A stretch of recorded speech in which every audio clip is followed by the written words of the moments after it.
Well, for the first time since around 7 months ago in April, I can now finally say, welcome back to the Matt the Critic podcast. Almost what I would like to call phase two or the new wave of the podcast. So today, well, the podcast 2 years ago it started out as really getting to know people from Salford, but I've actually got someone from Salford who has actually never been on the podcast before to kick off the new wave. Steph Red, how are you today? Hello, I'm well, I'm good. Yes, we went to uni together in Salford. Yes. What a time to be alive. Yeah, it's a bit of a blur. Like it's coming up to what was it? December 2024 we graduated Yep, 11 months ago. and It has things gone too quick. yeah, Way too quick. My God. yeah, it's beyond I'll give a quick shout out to my classes, seeing as we obviously my role has slightly changed in the last few months. So you probably know where to find this podcast by now. So hello if you're watching or listening. Be warned, I am going to talk about some controversial opinions. So if you've already think my letterbox is a public target, if anything, this podcast is going to double the bounty on my head today. So Oh, trust me, I am in the same boat because I have some takes on films that tends to piss off, let's say, the film bros of it all. The ones who kind of idolize Patrick Bateman a little too much. They hate my opinions, so I'm gonna have a field day with hate comments. yeah, so I think it's safe to say, Steph, you're probably about to make history in my class. How does that feel?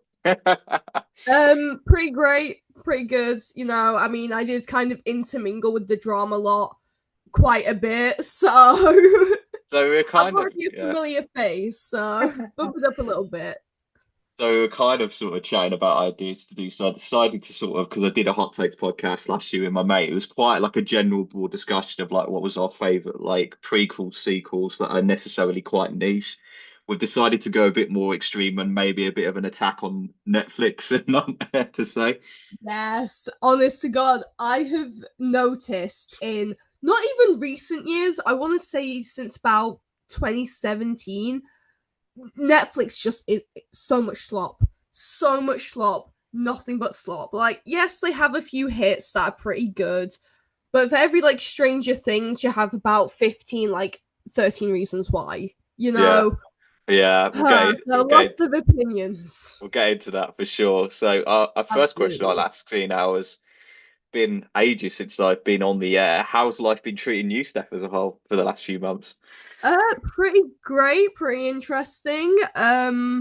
Moving up in the world, got myself a nice little flat, moved in with my boyfriend, so I'm Nice. getting there. I'm slowly getting back into the swing of film. I'm finally networking like back in Sheffield where I live now, which is kind of difficult in the realm of film because obviously I built so much up in Manchester.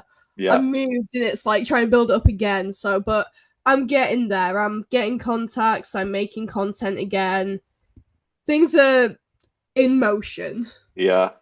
I suppose, yeah, that's great to hear, to be fair, because it's just it's quite like a almost like a 2 years on from Salford, what our people do. So it's quite nice to know obviously you're getting on quite well. Yeah, Uh definitely. I mean, it's just the main thing of just staying active in film because the worst thing you can do for your film career is quit before you've even started. If you don't go out and seek the projects and make stuff, it's not going to happen, is it? yeah, So make your own luck at the end of the day. 100%. I suppose on that point, I'll give a shout out to a new film group I've joined this year. I joined the Sutton Coldfield Movie Society, solely because I think when you're so intensively involved in teaching, I think sometimes you can lose that sense of networking. So it was just the sense that I wanted to join and get to know what's going on in the industry where near to where I live, to be honest, because sometimes when you're teaching, it's a bit of a blow what's really going on the outside world, except the news you hear, really.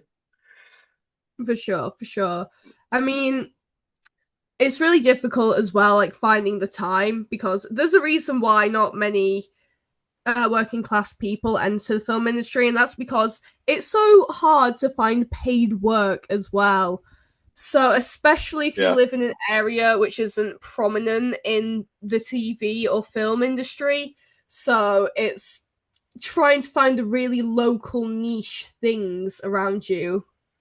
Yeah, So yeah, 100%. But yeah, started teaching film studies and media now. So if anything, the how's film. that treating you? How are teaching kids about film and such?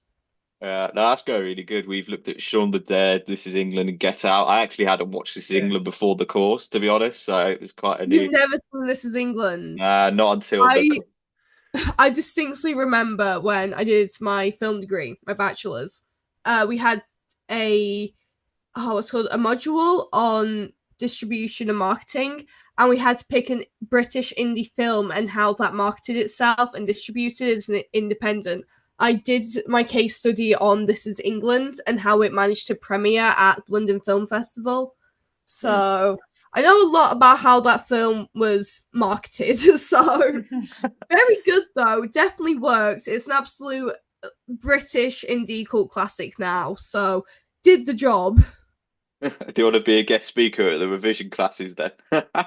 Honestly, yeah, invite me. I can talk about the cultural impact and all the historical references at the time. I know a lot about that film. Yeah, you do really get to learn the films inside out. Some ways it's for a very Yeah. good reason, but there's some ways you become too immersed into it. You have to sort of distance yourself when you move on. Because Yeah. I mean, when we did GCSE film studies, we did Pan's Labyrinth, of all yeah, things, which I think is pretty great. You know, Guillermo del Toro, absolutely brilliant director. He's obviously recently done Frankenstein. We got to learn about that, which is pretty intense for like year 11 film. yeah, yeah, it's pretty intense that one for sure. So I'm gonna get into the categories really because I think they're a bit more spicier than last time. I'm gonna lead with a very big question to start off. Who do you think are some of the most overrated directors working today? Ooh, Michael Bay. Okay, I'm explain. sorry, like the whole joke of the explosions gets kind of tired after the third film. Like, come up with something different. Stop relying on CGI. Just try just one time to do some form of practical effects. Yeah, He's just kind of overkill on CGI, and he just seems to push the performance of the actors aside. Hmm. And he just pretty much directs sloppy action films. Like, yes, Transformers was his big break, Yeah, of really, is what you course. think of when you see Michael Bay. But everything he's directed since is kind of soulless slop, you know, and it's more relying on CGI and big names rather than practical effects, real acting, and real craftsmanship in a way. Yeah.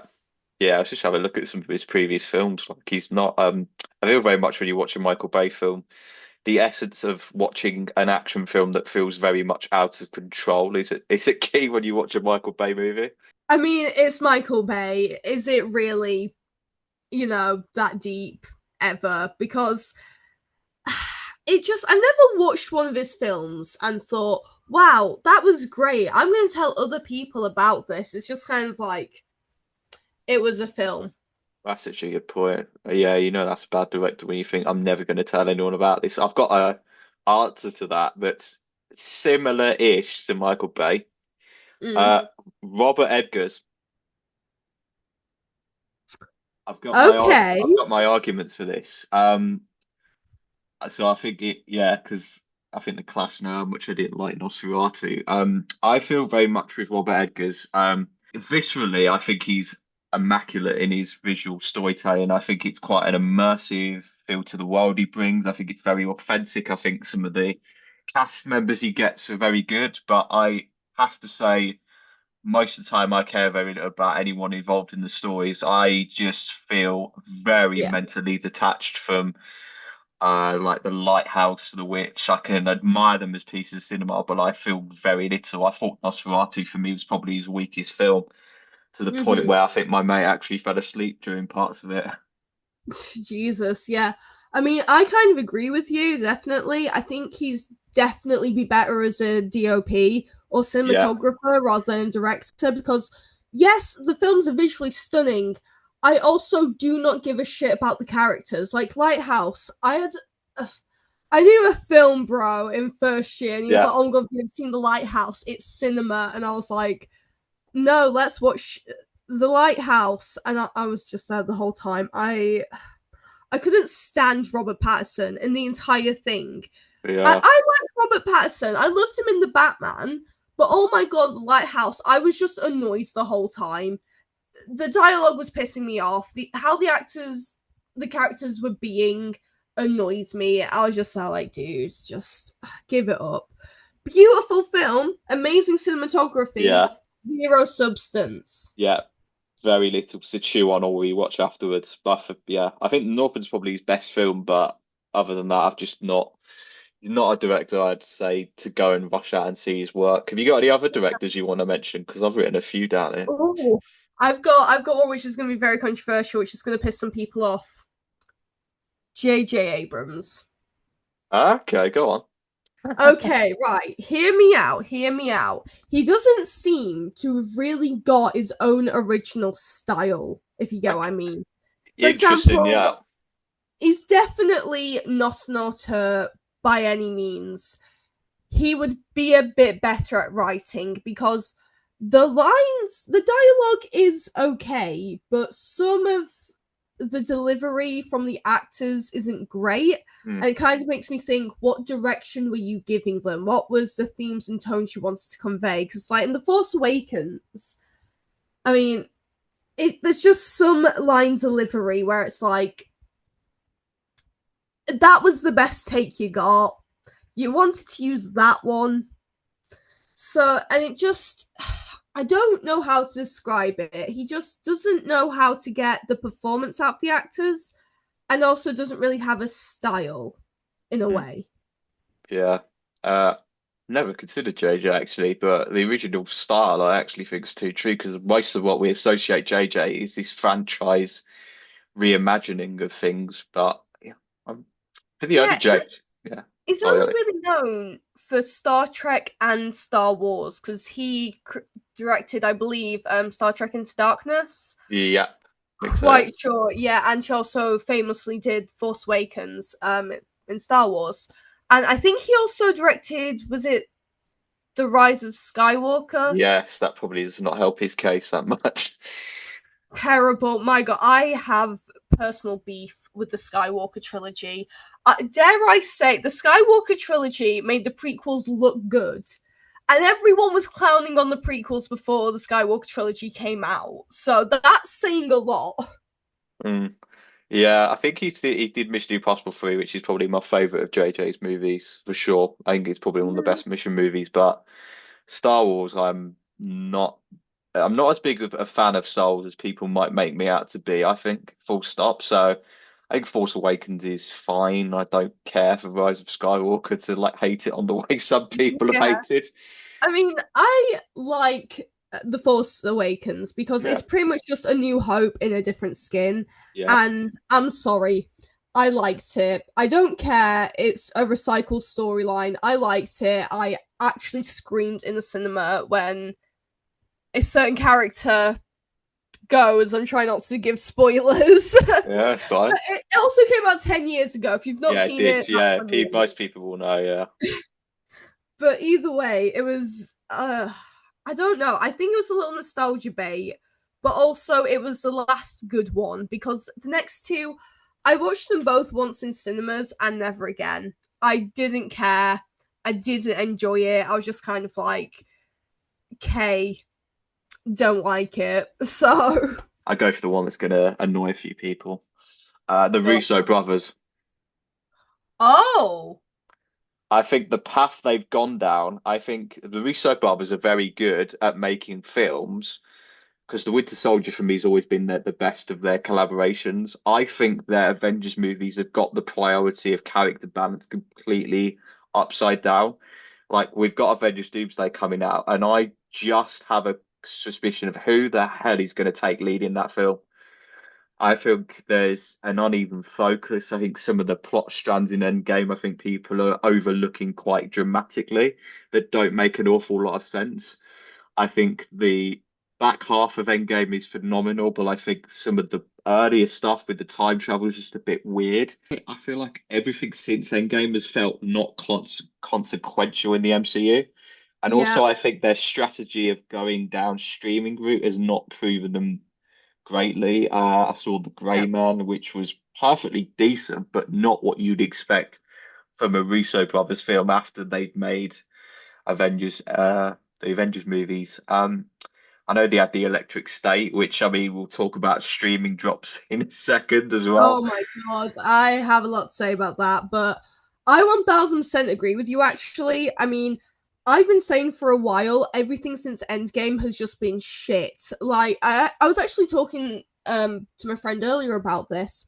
I absolutely adored Marvel as a teenager growing up, like seeing them release the next film, building up to Endgame, and it was Yeah, like really hyped and it was built over absolutely years. Like, it started with the first Avengers film in 2012 and built all the way up to 2019 Endgame, huge, massive. The theaters were packed out because I saw yeah, it the day it released, and it was amazing and it was a great payoff. But Marvel's owned by Disney. yeah. Disney are too big. They've got too much money. They're too Interesting. big Yeah, to fail. And they are trying to replicate the success of Endgame because they don't see it as, oh, this was amazing for the fans and they loved it because of the payoff. They were like, Endgame made this much money at the box office. We need to replicate this now. And yeah, they're just kind of throwing shit at the wall and seeing what sticks. yeah, It's just, they're picking out random characters everyone loves. Like, oh, everyone really likes Loki. Let's make a Loki TV show. Everyone likes Wanda. Let's make a Wanda TV show. Secret Invasion. Bring back Nick Fury. And it's flopping because they're spreading themselves too thin. People don't have the time to watch all of these shows that they're releasing all at once and keeping up with everything. And if you miss one show or one series, you're done. Like, you're out of the loop with what's happening. yeah, And the drops don't feel as big and as impactful. Like, when a Marvel film released when I was a teenager, everyone was talking about the next day at school. They released a TV show now, it yeah. It's makes gone little within a sense. week. Yeah, Yeah.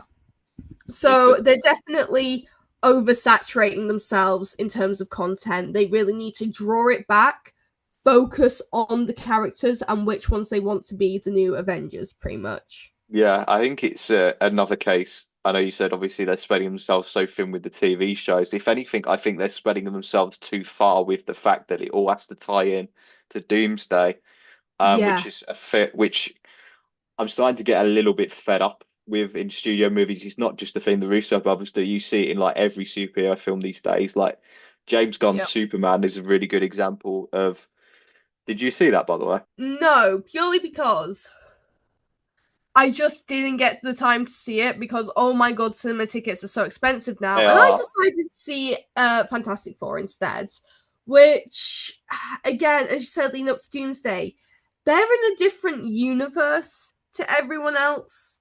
So how in the hell are they gonna tie into Doomsday when they're in a different dimension? Are they gonna start crossing through dimensions? Is Doctor Strange going to be a new Avenger, like the mm, original one who's like a lead now? yeah, because I actually think the It's thing with it's too yeah, much. I It's think the too thing with much. Fantastic Four is that I actually quite liked it compared to some of the other MCU movies because it took it back to what made Marvel simple and what drew me in as like the 10 years younger version of myself that actually loved these movies. But yeah, Russo brothers, good luck with Avengers Endgame. You've got some stiff competition next year Yeah. to say the Doomsday. Good Sorry, yeah, luck with that. I've no idea. I feel like it's going to be too much in the film. Like, I like a fast paced film. I like it when it's well paced. I hate films that are slow and have too much dialogue. I need like action as well. yeah, I it's feel interesting. like it's even there, it's going to be too much in Avengers Endgame because there's going to be too many characters. It's going to be jumping about all over the place. You're not going to be able to keep track of all the storylines. It's just, I feel like it's going to be a mess. Yeah, But you know, maybe they could turn it around and make it really cohesive. I don't know. yeah. We'll move on from the Russo brothers. I think that's a nice way to end the segment. Good luck Yeah, to good them. luck to them. Uh, on that bombshell, what would you say are some of the biggest surprise sequels that have ever been made that really you think shouldn't have even worked or existed in the first place? Oh, I'm gonna get absolutely destroyed for this. Go on. Blade Runner 2049. Better than the original. It's better than the original. I prefer the original, to be fair. I don't even like the original that Yeah. much. I like the aesthetic, but the new one, it just no, no. I didn't like Ryan Gosling's character. It felt like a whole nothing burger. Too much CGI, vast over sexualization of women. I really hate that in films when they really over sexualize women for little to no reason. And it's like, can we just have like a female character who doesn't have to have her tits out all the time, Yeah. just once? So I wasn't a fan of that. It was far too long. I didn't understand the plot. The soundtrack was weird. I was not a fan. I went to see it with my parents too, and I was like, Mum, can we leave? Can we leave? And she was like, No, it'll get good. It'll get good. I'm like, it's not getting good. The film ended. We all left, and Mum was like, That was an absolutely shit film. I'm like, Yes, thank you. I hated it. And then I talked to other people about it and how I felt. And they were like, Oh, what do you mean? It was great. I'm like, it was great. What do you mean? Did we watch the same film? Like, Yeah. I was not a fan. Don't like I it. thought you were saying you were a fan. That's why I agreed. Because I'm going to show you something on my letterbox right now. You're going to hate me for this. It's in my top four. I think it's amazing. I think it beats the original. No, no, absolutely not. Absolute no. I will. I'm dying on the hill that Blade Runner 2049 is a He's said shit it, film. I hate it. I have beef with that film, okay? Because everyone loves it and like, oh my god, the most including me. amazing things. Don't like it. However, I feel like there are sequels sometimes that are better than the originals. Yes. Controversial yet brave again. The second Alien film, Aliens, better Yeah. than the original Alien. Yeah, that I could agree on.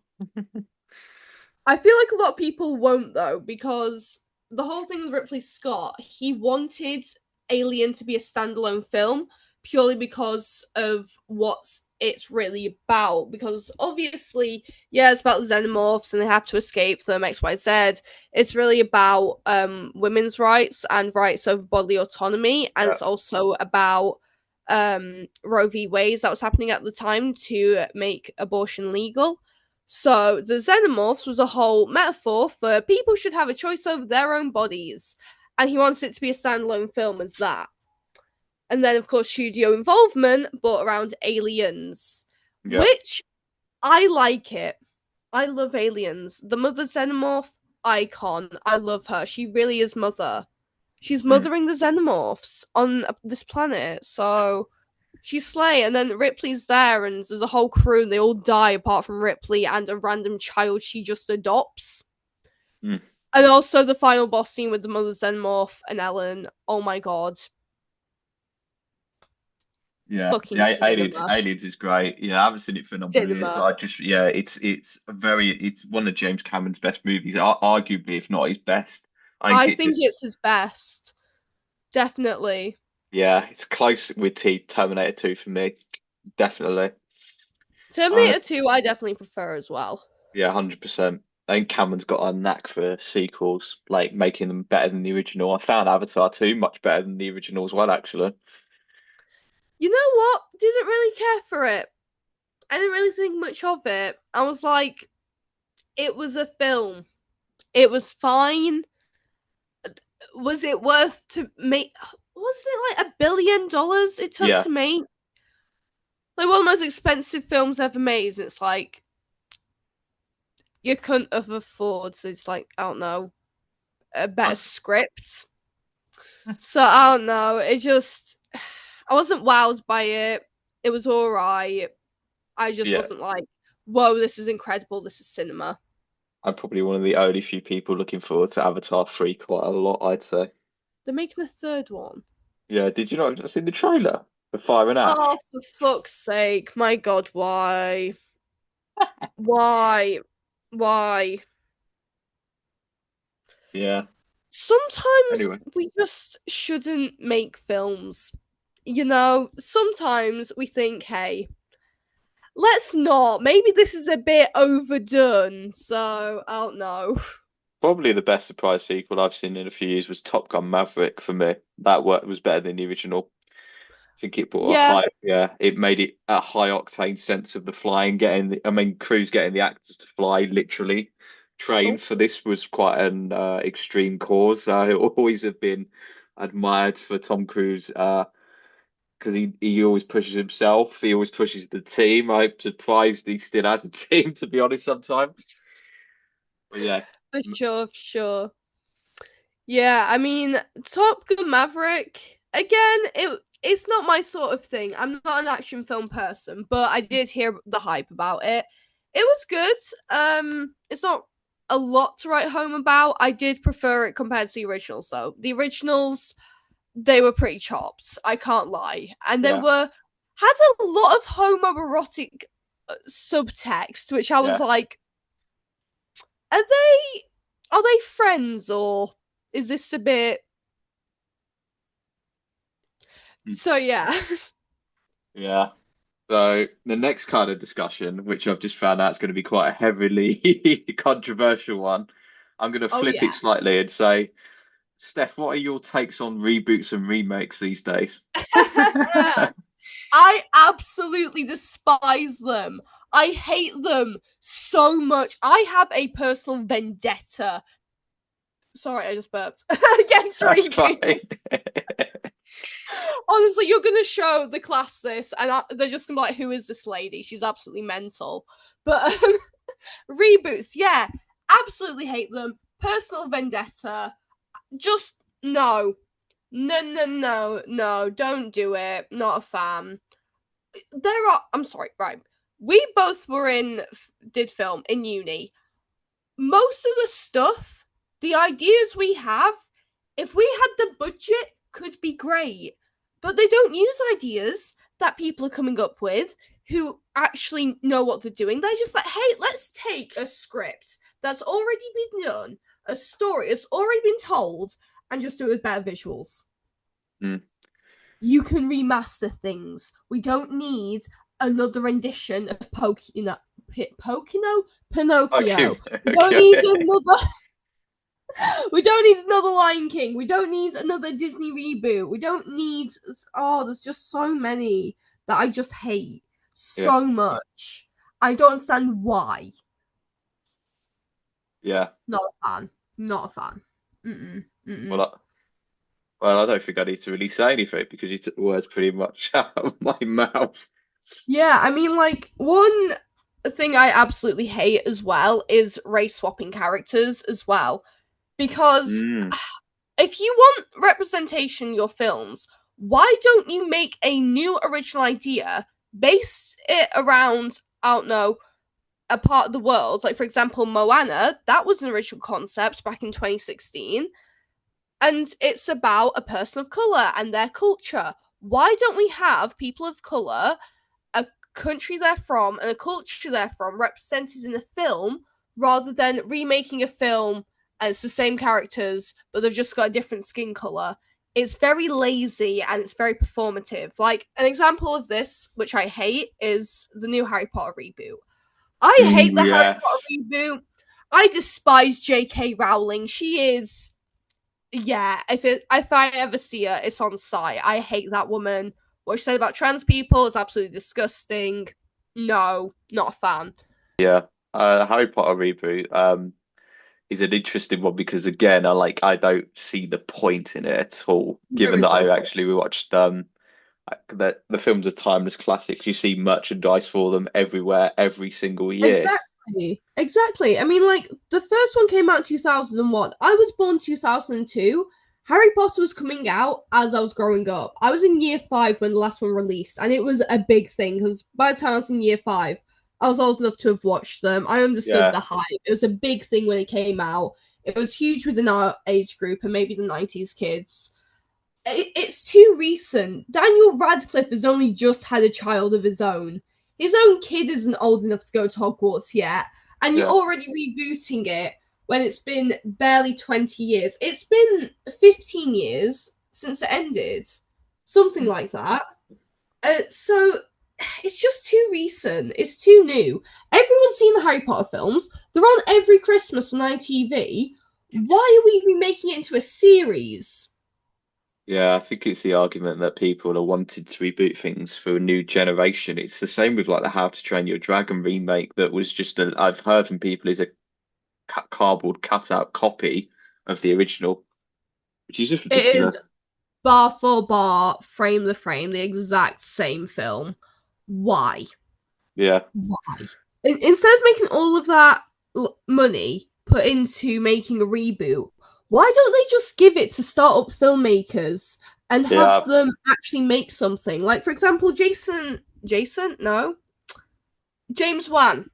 That was yeah, it. He created Saw, and also Insidious. He did The Conjuring. He yeah, did a lot of horror in the 2000s, 2010s. yeah, And Saw was originally a student film. That got picked up, and they were like, hey, can you make this into a full length film? Why don't they do that now? Find very talented new talent who make these amazing student films showing what they can do, and be like, great, we're going to give you the budget to turn the idea into a new original concept for a film. yeah, They'd make so much more money from it. People would be less burnt out, and there would actually be new talent in the industry, not rinse and repeat the same actors we've seen on our screens for the past 30 years, or the directors who are just getting a little too old to direct and really losing their touch. yeah. So basically reboots why and get new talent. That's easy. Pretty much. Pretty much, because that's another thing as well. A lot of reboots, they tend to use just pretty people who can't act. Like, for example, the Wednesday reboot. I absolutely hate it. I'm sorry. Like, the 90s Addams Family with Angelica Houston, that is my Addams Yeah. Family. I'm sorry. Not Nicole Richie, who was the girl who played Wednesday, Ricci. Christina Oh, Ricci? not sure. I've never seen the I'm pretty sure series. it's Christina Ricci. Sounds familiar. Yes, it is. I've got a name. But either way, that's my Addams Family. Jenna Ortega cannot act. Is she a pretty woman? Yeah, she's gorgeous. Can she act? No. I'm sorry.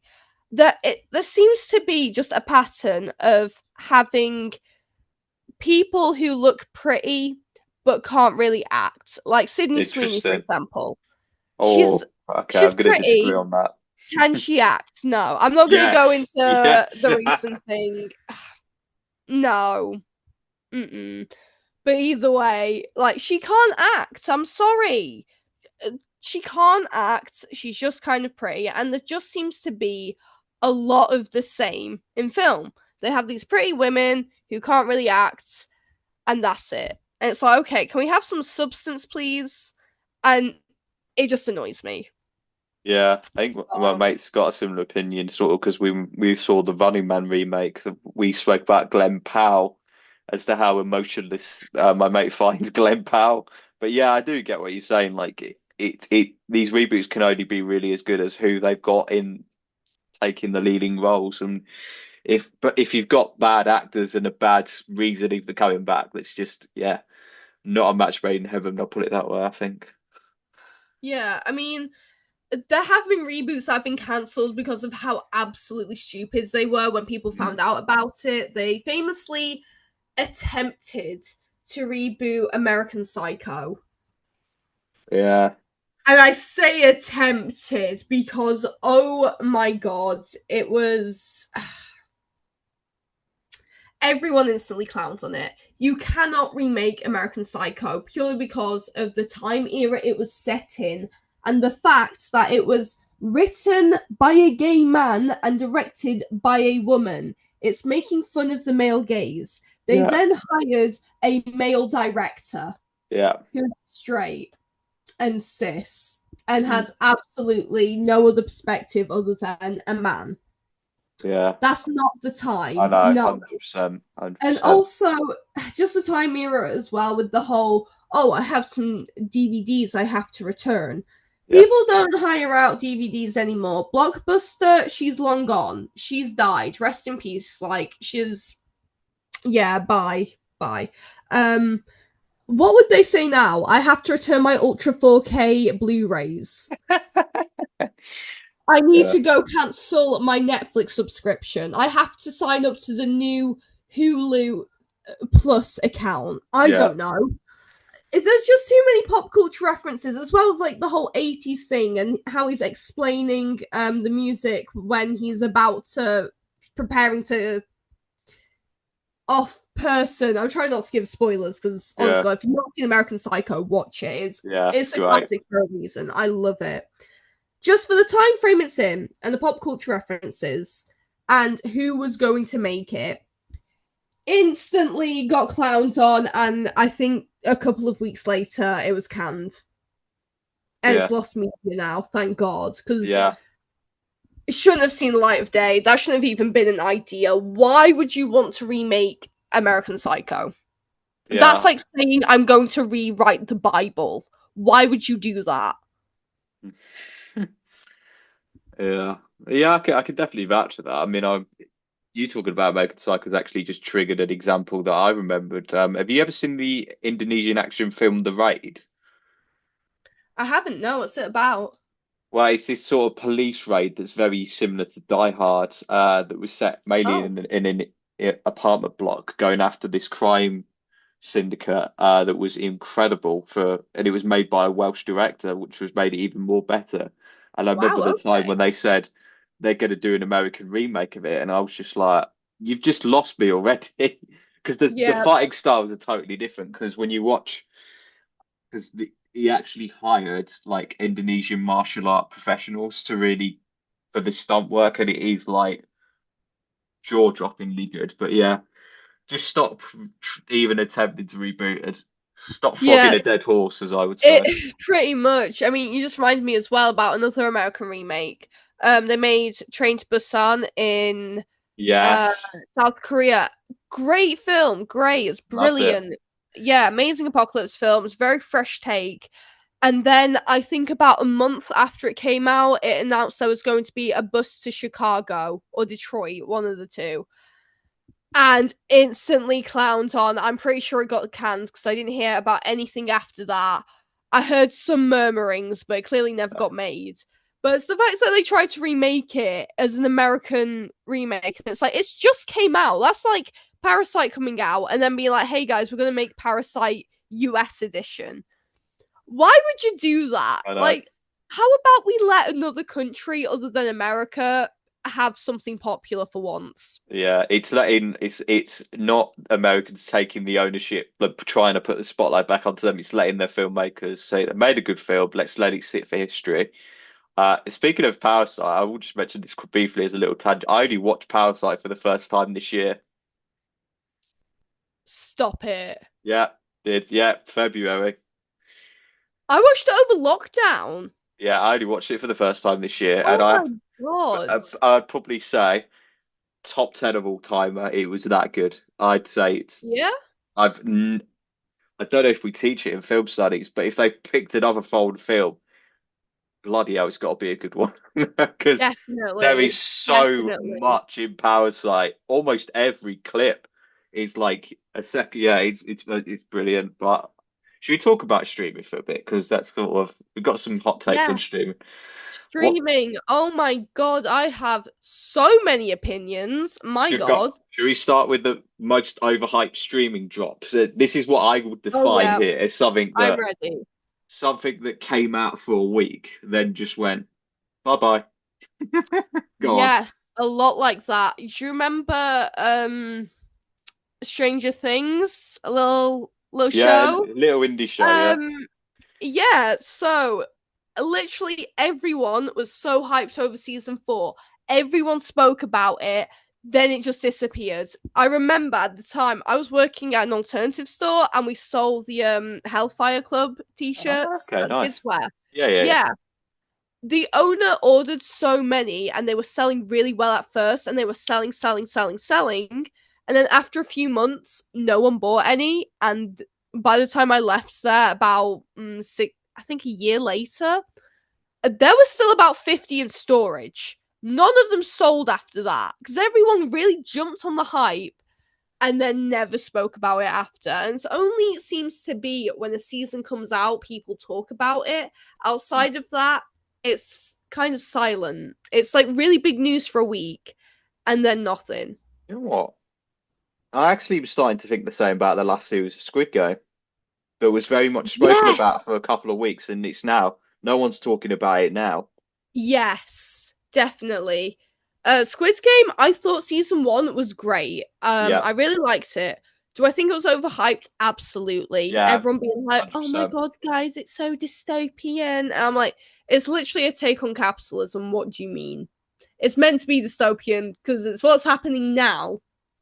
So people kind of missed the point a little bit on that one, but also, yeah, season two just wasn't very good. Well, season two, Interesting. it had potential. I think they split themselves too far. So focusing on the games, this random guard I meant to care about, but I didn't really care about, and then the search team. And it's like they don't spend enough time with the search team or the guards, they spend more 100%. time in the games. So I feel like they should have just done it either from the games or show it from just the rescue crew. Yeah, I think I feel like if they did it just from the rescue crew, we've already seen inside the games. Why do we need to see it again? So it would have been better if they did that instead, just focus on one viewpoint. And then also the second half of the season, which was framed as season three for some reason, yeah, just didn't feel the same. It wasn't yeah. a Okay. satisfying ending. Yeah, well, I could say it's most overhyped because it's the show that Netflix tried to Americanize at the end, which I thought was horrible. The way Squid Game ended, to be honest, I didn't like the baby being included. I thought it took the Ji-hoon's lead character's authority away. I thought because I Yes. think he would have because I think season three missed a really good storyline. I think of particularly when he has to kill that guy in the was it the like hide and seek game where they're chasing each other around. The taggers have Oh, got the to key game, yeah, because yeah. that game I thought that whole episode because I watched the whole of Squid Game series three on a flight back from America, so I was quite invested in it. But after I watched the episode, I was like, Jesus God, that was intense because that was by far my Yeah. favorite. But I think That they was missed the intense. trick. I liked that. Like there were good aspects. I do like how they changed it up a little bit. Yeah, I think as well when they were going out and going against the guards, yeah. that was Oh, pretty that tense was as incredible. well. Yeah, series That two was finale. very Yeah, well shot, well paced. They built up the tension very well. There are good moments, don't get me wrong. And there were parts of it I was like, oh my god, this is absolutely insane. Like when they were doing that game where they have to be like chained to each other or something and they have to hop around. yeah, yeah, yeah, They've yeah. got like the next task that they need to do. Um yeah, like there were really good moments. I did like a lot of it. Was pretty enjoyable. And I think the new characters, some of them were well written, other I was 100%. like, eh. But I feel like it's the fact that they try to include this random guard who I didn't care about. Why should I Mm. care about her? She comes out of nowhere. We get like the tiniest bit of a backstory with her, and then she's just kind of, I guess, a guard, and she I has a think, bit of beef with other guards. yeah, It yeah. just seems a bit pointless to have her in there. I think it's missed a couple of tricks in the season three, but in terms of some of the other stuff, I think that's been overhyped. Here's the thing: I don't mind the film, but when Rebel Moon was pitched as Netflix's Star Wars, Oh my god, I forgot that existed. yeah, see, I point forgot that proven. came out until you just said that. That's how forgettable it is. Yeah, I think it's just. I like Rebel Moon actually. I think the extended cuts are better. I think it's overhyped because what Netflix did was they dropped sort of the less lightweight 12 rated versions of it, then they dropped the 18 rated versions later, which I didn't understand at all from a marketing perspective. I I thought, think I think they should have released some kind of physical media. Like, if you want to see the 18 rated, you can buy the DVD or Blu-ray. I I actually really don't like that. see like Yeah. they could have made some DVD sales then because yeah, people don't buy DVDs as much, but for those who are really invested in film, like me, who collect physical media, that could have been a really good selling point for them, and they could have made more in marketing as well as like have this thing you can only get through physical media, the 18 cut of this, and it Yeah, could have been more of like a bit of a novelty item as well. But it would boost 100%. marketing, boost sales, and have a bit of a gimmick behind it as well Yeah. to make it more memorable as I, well. I do quite like that idea of the physical media release. It would have definitely, I think, helped the Zack Snyder hardcore fans because I do like Snyder's work. Actually, I think his extended cuts Yeah. are, but it's so it's another example of Netflix being stupid, which is just ridiculous. I've got another example actually, which Oh yeah. ties into the Russo brothers. Who is actually talking about the electric state of as of right now? The what? The Electric State, their new Russo brothers movie. I didn't even know they had a new film out. Yeah, it's beyond overhyped. Jesus. Right, yeah, they have fallen off. My God. That is not great. I mean, there are a lot of things on Netflix today which I just think are just slop, if I'm being honest. Is there any I other you mean, think overhyped at all? Any that you've really overhyped. like? I feel like a lot of them are. Yeah. I really, really hated. This is a bit of an older one. 13 Reasons Why. Oh, okay. Yeah. Yeah. You remember it? Yeah. The If you're implications. Yeah. showing this to the kids in your class, they might not know I about it. I haven't shown it now, but I know of obviously what got cut at the end of 30 Reasons Why. Well, for the other people who are watching this somewhere on the internet who know about it, Jesus Christ, I've never seen such a terrible, terrible representation of mental health in my life. It felt like it was trying to be Twin Peaks, but you take out all the lynching aspects and just replace it with mental health. Mm. It Yeah. was really bad. It sort of like glorified depression and made the main character, the main girl, I've forgotten her name, sort of like a tragic character, like, oh, poor her, like da da da. But she's also like very likable and attractive, and it's like that's not no. And the way they dealt with the issues just were very distasteful. I did not like it. And then they continued after season one. They Yeah. didn't even I have a limited series, which it very easily could have been. Like, it's one season, it wasn't good. Okay, limited season, move on to the next thing. They had to keep going. There was 3 seasons. Why was there 3 seasons? By the end, it wasn't even 13 Reasons Why. It was generic, There was messy high four school seasons weren't there, I drama. think. Four There's seasons. 4! Yes. Okay. There's 4 seasons. Yeah, yeah, yeah. There's 4 seasons. I stopped after Why? midway Why? series two, to be honest. Yeah, everyone did. How did they get 4 seasons out of that? I guess yeah, it's well, put it this way. For my next category, you've pretty much answered my question of the property that's made you lose faith in Netflix. Yeah. Yeah, it's good. Yeah. Something that I think has made me lose faith a bit in streaming is did you see Amelia Perez, No, I did not. the film that was touted got nominated at every award show for best foreign international feature? I'd almost Oh, yeah. It's made me yeah. lose faith because Okay. if this is what Netflix deems to be their best foreign international film, they ain't even looking hard enough at what they're producing at the moment because it was just one of the most boringly generic pieces of schlock I've seen in a long time. That seems to be the case with a lot of shows today. It just seems to be like a whole lot of nothing burger. Like, I don't really watch new shows anymore because of Yeah, this.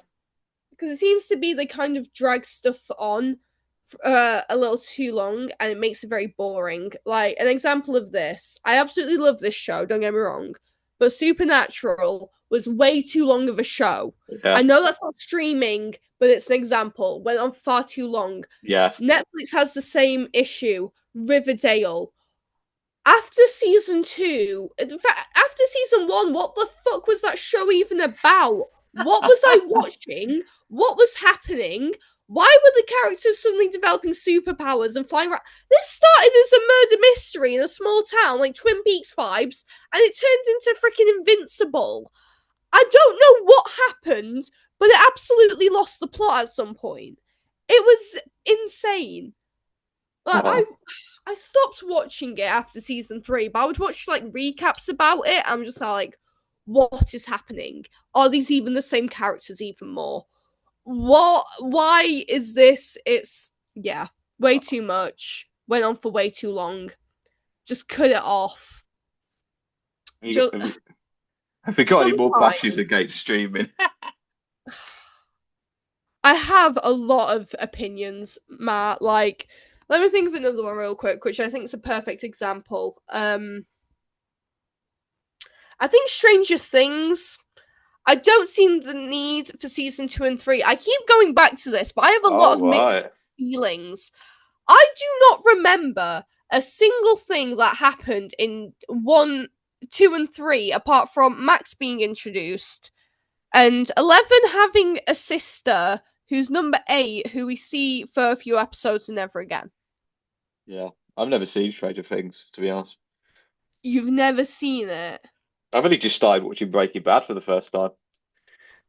Whoa, okay, right, hold the phone, right, alright, Matthew. That show came out in 2008. I'm a busy person, Steph. You Like, I'll are have to 24 years old, sir. You're 24, right? 23.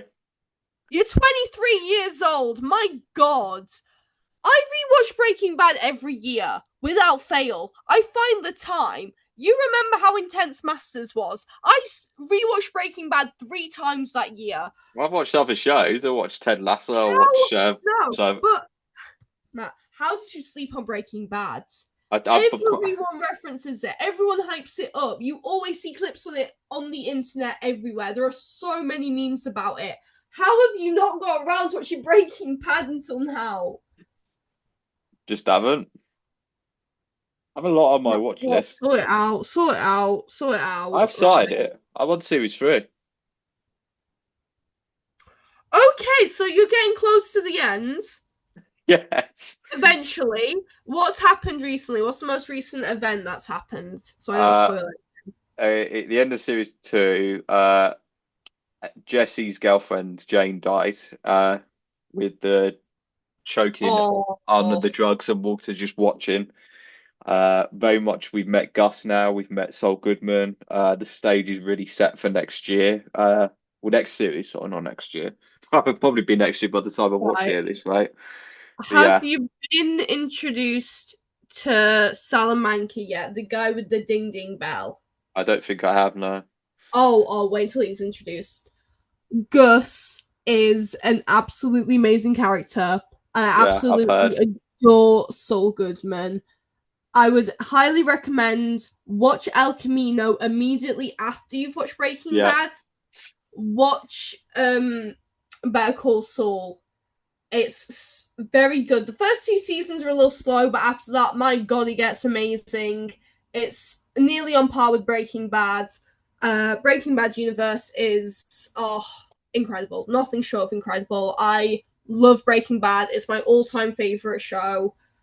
Oh yeah, I could talk forever about how great Breaking Bad is, but I'll get you back yeah, on for a no. best of podcast when I finally finish it. I might do a few Breaking Bad specials actually when I Honestly, absolutely sign me the fuck up because I love Breaking Bad. yeah. Um, it's brilliant. There's a lot to say. Get through as much as you can because it's crazy. It's insane. The I, storyline, the characters, the events that expire. My God, you are in for a treat. I wish I could rewatch Breaking Bad again for the first time. no, I'm on series 3, but yeah, I will definitely do the podcast at some point. I'll finally watch Breaking Bad. What did I think? Absolutely. But yeah, Definitely. Please bring me back for that. I think I'll be in a few, trust me, because there's a lot of people who disown me for not seeing it. I'll put it that way. My God, yeah, you absolutely need to see it. It Yeah. is just something else. It's a special show for sure. I'm caught up on my films. I've got a bit of TV I can catch up on now, which is good. I need to see his new show, Pluribus, as well. I've No, not heard of nothing. that one, I don't think. Yeah, I've heard of it, but I know nothing about it. The Vince Gillig's new show, so I mean, Oh. seems pretty decent. You should started disowning me for Breaking Bad. You mentioned Breaking Bad. I adore Breaking Bad. It is my special interest. I absolutely adore that show. What are some of the films you think have been lost in the streaming algorithm then? Some of the more positive ones. Ooh, okay, okay. I really liked Don't Fuck with Cats, the Okay. Netflix limited Yeah. series. It was a docu-series about the hunt for an internet killer Yeah. who killed cats, started as that, and then it upgraded to actually murdering a guy. It was very intense. I enjoyed it. I loved it. I thought it was great. Everyone talked about it for a week and then again stopped talking about it after. I really enjoyed it. So, Yeah. but it definitely kind of got lost after a little bit for sure. I've got a lot for this. Like I've written a lot of films down. I'll ask this question as I watched it last night. Did you know there was a new Ron Howard film out this year? There was. Okay, no, My God, no, I did not know I've that. just answered my own question. Yeah, it's a film called Eden. Oh, I heard of it. I didn't know that was one of his. Yeah, it's come to Amazon like a couple of weeks ago. I finally watched it last night along with Frankenstein. But Eden was great. Very good cast. Jude Law, Vanessa Kirby, Ana de Armas. It's just like one of those films you think ours has been buried so long. I had quite Yeah. a lot of others. I mean, I set like some of the ones on Apple, like The Lost Bus, Blitz. We'll go through it, sorry. So, on Netflix, actual good original David Fincher film called Shooter, not Shooter, Killer. Yes, Oh my God, that was brilliant. I that was was shocked great. it was a Netflix original. My partner showed it me, and I adore David Fincher. He's definitely, I think, my favorite director. Absolutely love the guy, and just it was so phenomenally good. It really reminded me of his 90s stuff like Zodiac 7 and Fight Club reimagined in the modern day in 2020s. It was very good. I very much enjoyed it. Hidden gem that even I didn't know about. So 10 out of 10 recommend. Yeah, I enjoyed The Killer as well, actually. I felt like it was very sort of tactile film, actually. I think The Killer, particularly with Michael Fassbender's character, from what I can remember. Very much enjoyed that. I wrote loads. I wrote The Lost Bus. I wrote Blitz. I wrote a film on Amazon called The Assessment. I wrote the Netflix Cillian Murphy film Steve. Came out very Oh, recently. Yeah, 22nd of July, another great Paul Greengrass movie. Taron Egerton's Tetris that came to Apple. The Shadow Strays, a really good martial arts Indonesian movie. And of course, One Howard's Eden, which obviously you didn't really know of till I mentioned it. So it proves a point. yeah. There are some good ones. There's definitely some gems. I mean, to be fair, a lot of streaming just doesn't stick out to me anymore because I feel like I've actually cancelled all of my streaming services, Yeah, believe it or not. I just there's too many. there's There's too many. too I agree on many. that. They can take stuff at any time. I mean, call me a snob, but I'm a physical media supremacist. I absolutely love physical media. I think it's so important. I still watch DVDs. I still watch Blu-rays. I'm currently watching the Blu-ray collection of Twin Peaks Oh, nice. remastered. I absolutely love Twin Peaks. I adore David Lynch. So I was absolutely heartbroken when he passed away earlier this year. Yeah. Um, I feel like David Lynch was definitely a lost opportunity for Netflix. I think Twin Peaks: The Return was Netflix, if I'm not mistaken. I'll fact check myself now. Um, unless I am making things up in my head. Was it by Netflix? I just want to double check. Yeah, fine. Oh, it's not. I thought it was, but oop. Yeah, It's not on, by Netflix, but I'm pretty sure David Lynch could have. He had a lot of lost potential with Netflix. They should yeah. have jumped on one of his works a lot sooner. I feel like David Lynch could have created something very different. To get it back to a bit more positiveness after we've probably bashed Netflix and bashed remakes for a bit, what would you say is the best studio currently working today, right now, in terms of the film Oh, industry? perfect question. Yes, that's my answer. I'm totally with you.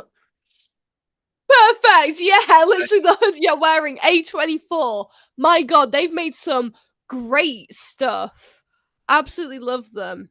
Yeah, particularly as a little pre-tease, when my top 10 of the year comes out, you might see a lot of A24 films this time. Not going to name names, Definitely.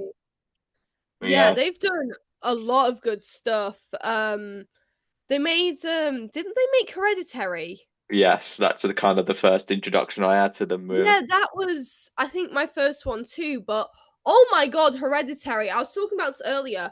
It is the best modern horror I've seen in a Yeah, long time, along with The Substance. Both amazing.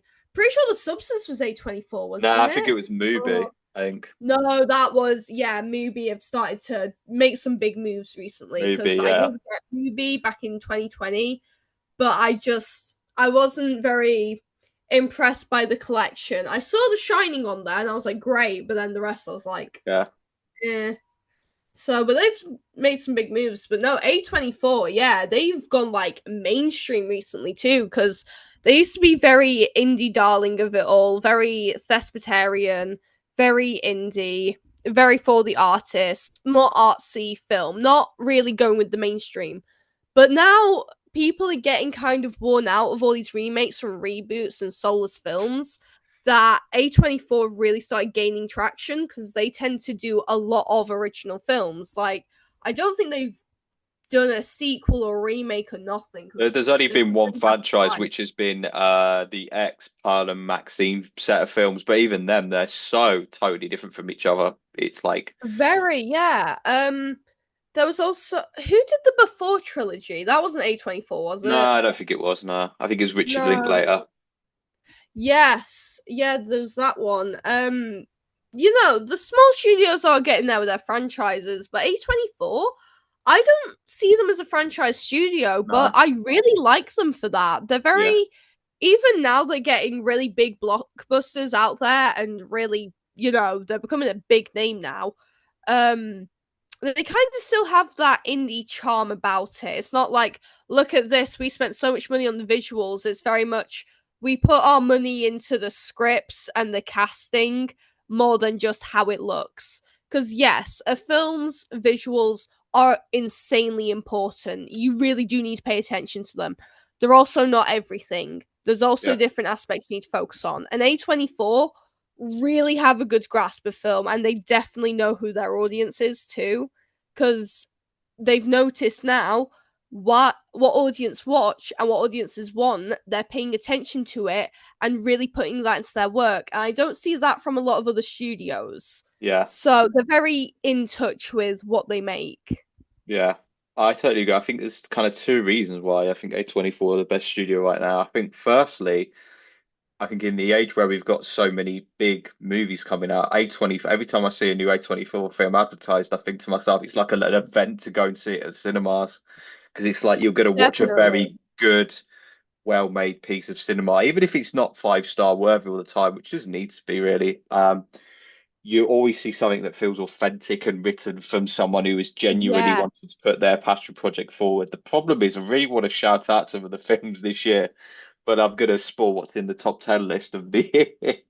Oh no. Yeah. You can say you enjoyed some of them, but now you've mentioned the top 10 list, you're like, oh, it's gonna be ruins. Okay, Like, okay, let me say best directors in A20. Okay, Ari Aster being one of them, 100%. The oh, film, absolutely phenomenal director. I feel like Ari Aster is very much the Hitchcock of our time. That's a big, bold claim to yeah, make, but him and Jordan Peele, my God, they've made some brilliant, brilliant stuff. Yeah. I mean, I recently watched Nope by Jordan Peele. Yes. Quite sure that's A24. Correct me if I'm Nah, it's wrong. Universal. Oh my God, Hill and why? Asta are Why do out of I almost sound two like a different fake studios. fan? I swear I'm not. But either way, my God, Jordan Peele, Ari Aster, two of the best Yeah. actors, directors, Directors, even in yeah. a long time. But continue, Ari Aster, yeah. Yeah. Have you seen Eddington, Asta's new film? I've not seen Eddington, but I've seen some good stuff about it It's because I yeah. remember it being teased. But I think I got a little burnt out from Pedro Pascal, which is why I didn't see it because I think everyone did in my there's too much Pedro Pascal. I like the man; he's lovely as a person. He's great. I can only see the same man in a film so many times before I feel like I'm going crazy. He's great in Eddington. I'm not going to say much, but he's very good. The Philippo brothers who did Talk to Me, that was incredible. Like Alex Garland, who's done Warfare, Civil War, like Wow. the Daniels brothers, Everything Everywhere All at Once. Like the list could just go on. Yeah, I think brilliant. as well, like with A24, it's a studio that when you see a film from theirs with like a mate or something, you would always have a very long conversation, even if you both don't like the film, because there's always merit to something from Yeah. A24. There's an artistic, A24. yeah, Yeah, sorry to cut you off. A24. I've mentioned recently how I've seen films and I kind of watch it and it's like it was a film. It was okay. I wasn't blown away. A24, either way I feel about it, there's always something to say. They really know how to curate a good film that people actually love. Like, film students absolutely love them, including me. Like, me and my partner both met through doing film. We both adore A24. They know who their audience is. They know the people who really love film. We're getting a little burnt out by all this slop, and they're really filling an important gap in the market. 100%. And there's always something to say about their films, which is the sign of a good studio. They're making going to the cinema worth the money, is what I would say. And Yes, my last point, definitely. uh, just the pre-tease, the top 10. This is probably going to be the year that there's going to be the most A24 films in the list. I'm not going to say anything now, but They have expect to released hear. a lot recently. They're really bringing in profit with what they're making. At the moment, there's about four in the top 10 list. 4 out of 10 is a bloody chunk of a number when you consider everything else. But I'm not Yeah. gonna. I've said too much. I'm gonna move on because I don't want to spoil that because Oh no, I've got that show. don't spoil Yeah, it. I've got that show lined up and I've got the guest lined up. I'm gonna get for that as well. So that's good. Uh, what's let's okay. As we conclude with Netflix, what's the biggest trend you want them to stop doing?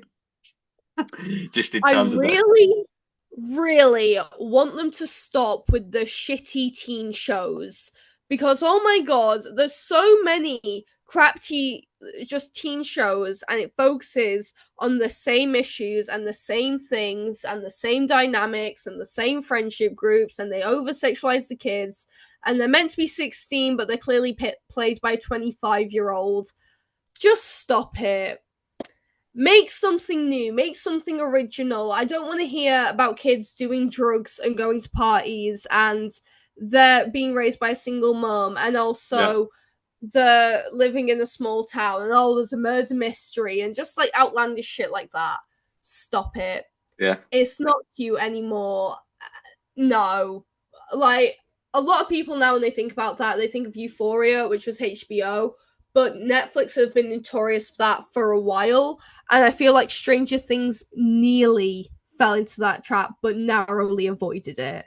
yeah, So, cause it just seems a bit too same with teen shows. And I feel weird because they really seem to like, over sexualize kids in a lot of shows. And it's like, I feel weird watching this as a 23-year-old woman because I'm meant to be watching these characters who are meant to be 16, who are children. yeah. That is a child to me. And then you see him like having a really graphic sex scene. And it's like, can you not? This is weird. I feel uncomfortable. So I wish they would start with the teen shows. They're overplayed. They're not original. Make something else. I think it's a very oversaturated market from what I've seen for sure. My biggest trend Definitely, falls definitely. on kind of goes into yours, but it also sort of looks at the shows that were cancelled after one season. My main nitpick with Netflix Yeah. is cancelling the creative voices who are choosing to do something different. And I'm going to shout out this show because it's the worst thing I think Netflix have ever done as a decision. Did you ever see the Netflix series Dark? I saw it recommended to me, but never piqued Yeah, my it was interest. this sort of time travel. If I even try and describe it, I'm barely gonna fail at it because it's literally so complex. It's like you have to honestly watch every episode with such an attentive eye. Like you can't miss a detail because it's one of the most like well constructed dramas I've ever seen. I put it top five shows I've ever seen actually. So they had this show, 1899. Don't know if you heard of that as well. I heard of it again. There's just so many that I saw them, I looked at them, and I just didn't. They didn't seem Well, interesting. I think Netflix's pitfalls is they need better marketing because well, I feel like I don't hear about half the shows they make until about season 3 or 4. A Well, lot of the time. I actually knew this show was in development from about a year ago. It was kind of like a teaser trailer was posted with the cast. And this Yeah. trend I want Netflix to stop doing is that if you're going to market something and sell it as the next best thing, and you continue with schlock like 13 Reasons Why, Riverdale, The Witcher, which obviously I mean Henry Cavill's not even in that now. Don't No, he's cancel left the crap it. because 1899 I will say is one of the best shows I've ever seen. Point blank. That has now not Absolutely. has no definitive ending, which is just annoying. It is annoying. I mean, like, I really love as well, I forgot to mention earlier, BoJack Horseman. Oh, Definitely up there right, for me. yeah, Oh my god, BoJack Horseman, brilliant, brilliant show. I'm so glad it ended where it did. It was a perfect conclusion, and I'm so happy it got that ending because there is nothing worse than a show that just doesn't get an ending. I watched this year recently, Bored to Death. yeah, It's very niche. It came out about 10 years ago. It didn't make a lot of noise, but I really loved it. Had the guy from The Good Place and the other fella from God Rushmore, yeah, Darjeeling Limited. That guy, I'm blanking on names right now, but I had those two guys. It was really good, but the ending was so weird, and it was just it got cancelled because it ended on a cliffhanger. But the cliffhanger it ended on, I was like, okay, you've just ruined the main character for me because it's strange. It's bizarre. I recommend the show, but the note it ended on, yeah, no. It was weird. It was bizarre. It was weird. It was strange. Did not like it. So, yeah, but it is very annoying when it doesn't get the ending it deserves because BoJack definitely deserved the ending. yeah. Because if it got cancelled before the final season, my god, that would have been terrible. But I it know. didn't. Yeah, I just wish there was more discussion for 1899 because I think it just there's so much it sets up at the end of series one that's now like just It's either. just wasted. Yeah, but on the Yeah. but for the last question, are you a fan of the Scream franchise? I no. Because my answer is No, my question was going to be Scream 7, yes or no. It's so I losing. like the original Scream. The original films, like I'd say the first 3 were great. I love them. Icons in the slasher franchise. It really revitalized a dying franchise, not franchise genre at one point Yeah, because there seems to be a point in the late 80s where there was a gap of not a lot of memorable horror coming out, and people were kind of starting to clown it as, oh, they're so predictable and they're so lazy and jump scares XYZ, that when Scream came out it was a parody of itself, yeah. but it wasn't at the same time, and it did it so perfectly that I think it's left a legacy now where they can't beat what the original. They peaked with the Hmm. original, like the first 3 were good, and it's just kind of gone downhill since. I know that they had the series at one point. Oh The yeah, Scream yeah, series. yeah. I never saw the series. I never saw it either. Again, did not pique my interest. So I feel like Scream has kind of become the new Friday the 13th. Oh, They kind interesting. of Yeah. just need to leave it to rest because Friday the Yeah. 13th, my God, there's like 15 different installments of it. And most people haven't seen them all because there was a good like 10-year run where they released a Halloween every single year. Not Yeah. Halloween, Friday the 13th every Yeah. single year. Yeah. Yeah. And it just kind of got tired. And it's the same with Scream. It's like just retire it. Stop it. Yeah. It's ran its course. Put it to rest. Yeah, I'm also no on it, unfortunately, given recent events that have happened with the production, particularly. I have watched the trailer, I didn't get excited about it at all. And I'm someone who really likes all of the Scream movies for the most part. I think it's a franchise that needs to be put to bed now. Full stop. Yeah, definitely. How many more Def- people can you have dressing up as the ghost face? Literally, how many more motives can you come up with? I think they've exhausted them all, literally. it's so tired and played out. It's just you're using the same thing over and over and over again. It's getting boring. You're not even making a new film. You're making the same film with a slightly different look to it. It's just no, no. Yeah. On that However, on speaking of reboots, however, I do want to throw oh, this in because I remembered Scary Movie 6. What are your thoughts? Have you heard about it?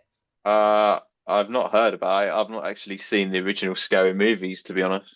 Oh my god, I love the original Scary Yeah. movies. They're so stupid, they're so funny. There was some drama after the third one was released, unfortunately, and the fourth, Yeah. fifth were great. But the Wayne brothers are, is it Wayne? I think so. The same guys who did White Chicks. Yeah. They are now coming back for the sixth movie, and I really am so excited. I hope it's good. I can't wait to see which films they take the piss out of. I hope Hereditary's in there.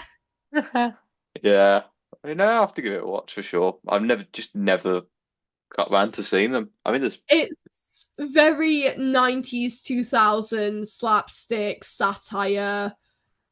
It's very much the McDonald's of movies, if anything. yeah, 100%. It's it's slop but entertaining, and you just Ent have to kind of respect it. entertaining slop. You'll understand when you watch it. Yeah. You're like, this is goofy and stupid, but I kind of love it. Well, yeah. Well, I've caught up on some of the films from this year, so I definitely need to give Breaking Bad a watch. Obviously, watch Scary Movie. I've got loads on my watch list at the minute that I've never seen. Some of the titles I can rattle off. You'll be shocked. Put it that way. Well, it But shocks me with Breaking Bad because, goddamn, who hasn't seen? If you're over the age of 18 and you haven't seen Breaking Bad in today's day and age, there is something wrong with you. oh, thanks. There's something wrong with you, Matt. Yeah, on that bombshell. Did you want to give a shout out to your YouTube channel, seeing as you're getting it back up and running before we finish? Yes, I do. So I have had to unfortunately restart my YouTube channel. Rest in peace, the original Steph Red. There's a new one. Matt will link it in the description. There's already an explanation as to why I'm restarting my channel on there. Share the link with your class if you so choose. So if you want to see a Yes. crazy lady from the internet that you've never seen before chat about films and such, and you like memes and me just absolutely chatting at you about film, go watch me. It's a laugh, it's a fun time. It's hopefully something you'd enjoy. I do love film, so it is mostly about films and my thoughts and my feelings on them, but I do also do other pop culture stuff as well. I do have things lined up, so go subscribe and watch this space because there are things coming this way. And I definitely would be down to collaborate again for sure, because we've both done Absolutely. this today, and like it's been really good just because we've had a very open chat about the state of the industry, and to be frank, we have not really cared about what we've said or called people out. Yeah. Obviously, we've been upfront, which I think is probably better to be that than just lie and say the industry's thriving when in fact streaming My is God. streaming is at probably a very questionable state. I think I'd put it that way. Ah, There's it's the killing the industry. It's really just who can make the most amount of stuff more than how can we improve what we've already got and really create new ideas that'll hopefully want people to give their money to subscriptions, because there's so many now that you can't keep count. Like, there's just too many, so many different services for so many different shows and such. I've cancelled everything. If I want to watch something now, I buy the DVD. I'm Yeah, going old physical school. media. Yeah, Yeah, physical media all the way. It's definitely worth it. So I don't do streaming anymore. It's no. Bring back cinemas and physical media is my closing statement. yeah, but yeah. Prioritize your independent voices is my closing statement. I feel like I'm in the court of honor now. Like I have to say, you Closing are, yeah, statement. your What honor, was your the court? yeah, your honor. Please, can you just have more independent artists who make better work than just kill it with Absolutely. franchises that dead. Like, stop spending $120 million on movies, except Guillermo del Toro's Frankenstein. I'll give you a pass for that because that was Oh very yeah. good. I mean, it was necessary for him, let's be real. Yeah, But honest to God, like, as an independent artist myself, just give me some form of a budget so I can make money off my art and not just, have to do it on the side. yeah. Please. There's a lot of what their funding could be doing right now, and maybe it's not going into the best of things, which I think is probably the best way No, to summarize this whole podcast. But in terms of like the next couple of podcasts, I mean, I think we've now established, Steph, you're coming back for a Breaking Bad special when I'm finally. absolutely. Finish the show and give me a call because I absolutely adore that series. The And whole franchise, it is. Love it. my cousin here also is expressed an interest in doing a Breaking Bad special, so I think that could be an interesting little crossover there. I definitely Absolutely. up for an episode ranking, up for character rankings, anything. Might be a couple of specials just to really. So while I stick with it, but yeah, I've got an A24 podcast idea. I wanted to maybe bat out for next year as well. Definitely. I mean, as much as I do like them, I need to watch more of their stuff because I feel like they've released a lot of stuff recently that I've just kind of flown off the radar because there's just been so much stuff happening. So I feel like sometimes it feels like there's no films coming out, and then it just seems to be hitting all at once sometimes. Yeah, but yeah, the A24 idea I've got is quite a long idea. I'll put it that way. Yeah, But we can chat about that in a second. But I will say, Steph, thank you very much for this conversation.